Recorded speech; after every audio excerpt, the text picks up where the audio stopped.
Get fired up for the duel. The new surface tests NASCAR's best as they fight for position in the Great American Race. Get ready for two action-packed races as they set the field for the 500. The Gatorade Duel at Daytona.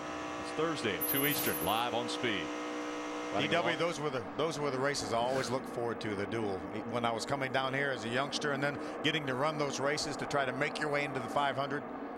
Nail biters, though. That's one of those races where you just have to sometimes close your eyes and make the move that you think it takes to get yourself in the race. And it's not always pretty, but it's always exciting. And tonight's race is going to be, I really am anxious to see how the thing goes tonight. What we're seeing here right now is totally different, I think, of what we're going to see tonight in the Cup Series. I think tonight may be more indicative of what we see next Thursday in the duel. Oh, yeah. Well, the bump draft of where two cars can hook up and pick up almost 10 mile an hour over the other cars, it's just fascinating to watch, and how that's all going to play out, we'll have to wait and see. But I was watching Bobby Gerhart leading this race. Man, he keeps running up the hill just a little bit. I don't know if he's convinced that 17 car is not going to try to take the bottom away from him or not, but I sure don't like the way he's opening up the door. Right there, you see, he's just a little up off the bottom, and that 17 car ever makes the move, he's going to be in trouble. If he ever loses a little bit of momentum and moves 2 or 3 feet higher up the hill, and the 17 gets underneath him, he may not be able to get back in until he gets 20th. But you know what I was just thinking about?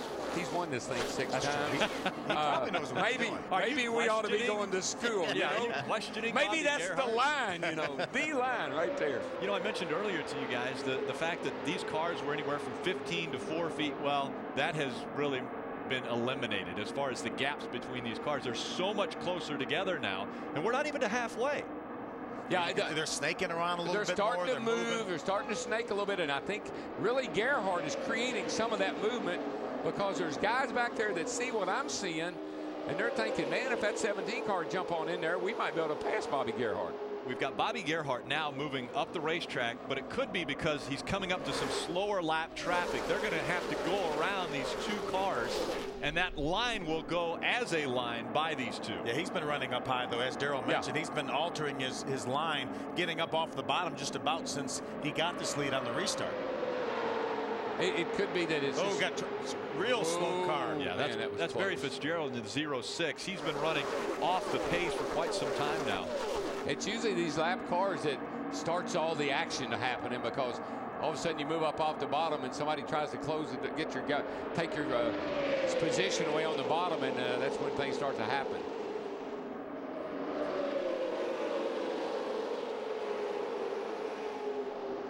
Got a big time lead draft right now.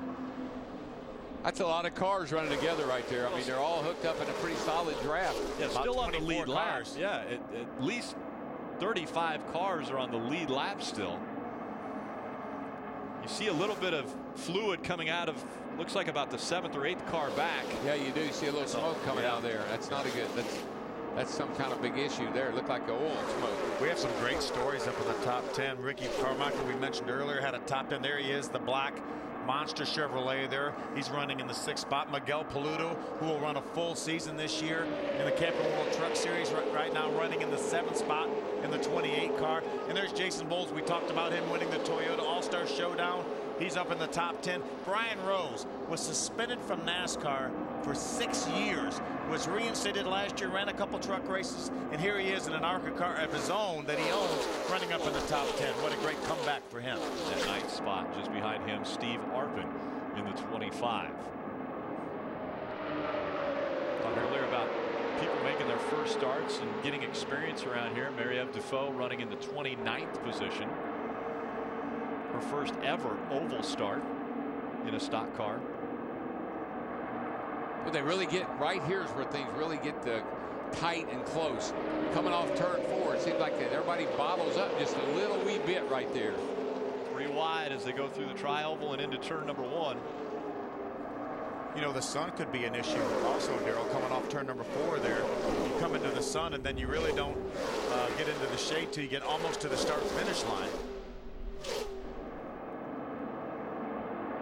Ray Dunlap, what's going on with the 41 team now? Well, Rick, I think we should take out a notepad and mark down the fact that Ty Dillon restarted after that round of pit stops 37th, and he has now moved up to 19th and really just at the back part of that lead pack. But the real thing is, he said when he goes to the high side to make a pass, he said the car is nowhere near as good as when it's on the bottom.